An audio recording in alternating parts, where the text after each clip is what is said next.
งุยสวงนั่งลงดึงเล่นลุกขึ้นดีเวเมื่อหัวกกับเวญาเมื่อบ้านหวกมิงก็เทน้อยลากลับบ้านเมื่อเฮือนกับเฮือนเดียวเดือกเนี่ยดีงูไปนอนทึกเสยตื่นนอนดีต่ำไปอาบน้ำแดงรังทูแค้วหกน้อยลาซีแค้วเสือไตล้างมือเสือบัดล้างถ้วยหมัวละดูหมัวส่วนละดูบานไม้หมัวทูละดูเบอร์ไม้ล้นหมัวดงละดูน้าวหมัวโคละดูแรงหมัวเมื่อละดูฝนไงทางนำวันเดือนปีเถยจานเวลาดีบกยางใจแลนไกวไหลกับคืนแซมเบิงตีมซอกบานดังตีมจีไว้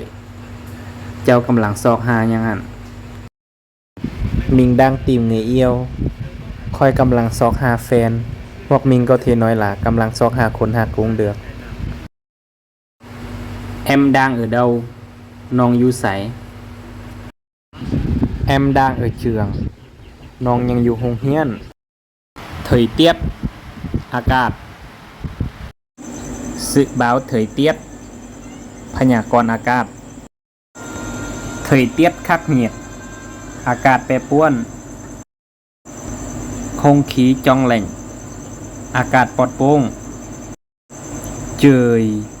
ฟ้าเบาเจยท้องฟ้าเจยหอฟ้าลมเจยเมื่อฝนตกเจยหนังฟ้าแดดเจยโต้ยฟ้ามืดแซดแหล่งนาวหวกเย็นสบายดีสิ้นเจ้าน้องขอรบกวนถามแดลามเอิญเจ้าแอมหอยอายฮู้บ่อยู่เวียงจันทน์มีโรงแรมอยู่ไสแองก็เบียดคงเวียงจันทน์ก็แขกสานเด้อว่ะโดยฮู้อย่าแอมก็อยู่เส้นทางอนุวงศ์กงกันข้ามกับประตูไสเด้อเดืองอนุวงศ์โดยเสียนประตูไสแหนพักคืนนึงราคาเท่าใดสาเบาเหี่ยวหมดเดมพวกอ้ายมาจากขนกักแองเดนเมยเหงื่อพวกอ้ายมา4คนเด้อกักแองเดนบนเงยเนี่ยโฮงแฮมแคกซานแซรถแซไหมรถจักรแซโอโตรถใหญ่แซบิดรถเมล์แซแคกรถเมล์โดยสารแซเต่าหวกแซเหลือรถไฟแซดับรถทีบแซซิกโลรถ3ล้อแซตักซี่รถแท็กซี่แซโอมรถจักรรับจ้างแซเกือบเกิวรถกู้ภัยแซตุกตุกรถตุกตุกแซต่ายรถบรรทุกแซเบน รถ10ล้อหวกน้อยลารถคนขี่ดินแซ่ดาบเดียนรถถีบไฟฟ้าแซ่กวักหวกแซ่ดาวรถจกแซ่เดยลอยู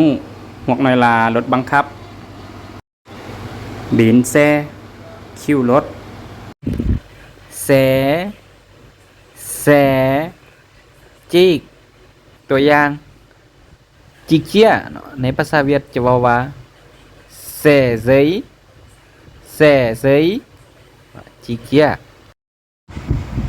บล็อกบล็อกปอกหรือหลอกยกตัวอย่างกินมันเฝ้ามันก็ต้องปอกเปลือกน้องอยากไปใส่ไอกาฟาดีเดือกอันกูสันphải bóc vỏ ra em muốn đi đâu anh cũng đưa em đi được khác khác แกะหรือว่าควัดเนาะกัดกัดตัดเนาะกัดสีตัดเจียกัดราตัดออก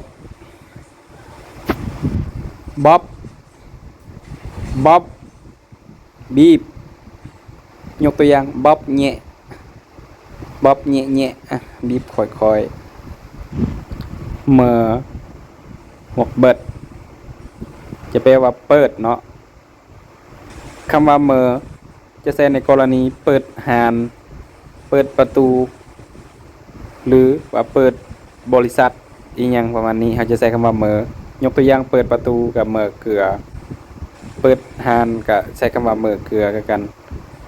ขี้เหน่ากวันกบานเมอเกลือเมื่อแต่ตอนเมื่อใดหานของเจ้าจะเปิดเมอกงตีเหมยเปิดบริษัทใหม่ประมาณนี้เนาะและส่วนคำว่าเบิดจะใช้เกี่ยวกับเปิดน้ำปิดน้ำหรือเปิดไฟปิดไฟเนาะเบิดเนาะเบิดจะใช้คำว่าเปิดเนาะดองhoặcตัดปิดเนาะคำว่าดองใช้ในกรณีปิดหานปิดประตูปิดปองเยี่ยมใช้ว่าดองได้เนาะยกตัวอย่างดองเกลือปิดประตูหรือว่าควันก็มิงดองโซยหานของเขาปิดแล้วส่วนคำว่าตัดจะใช้ในกรณีปิดน้ำปิดไฟปิดพัดลมปิดสดีปิดโทรศัพท์ใช้คำว่าตัดเนาะตัดเด็ดถ้วยปิดโทรศัพท์เนาะตัดไกกวาดหญ้าเฮือนเกลือประตูกงประตูโค้งฟองงูห้องนอนฟองตำห้องอาบน้ำฟองvệ sinhห้องน้ำฟองเตียบแคกห้องหับแขกฟองอันห้องอาหารฟองเบ็บห้องครัวฟองดีโดห้องเมียนเขืองฟองลามเวียกห้องเฮ็ดเวียกวันฟองห้องการ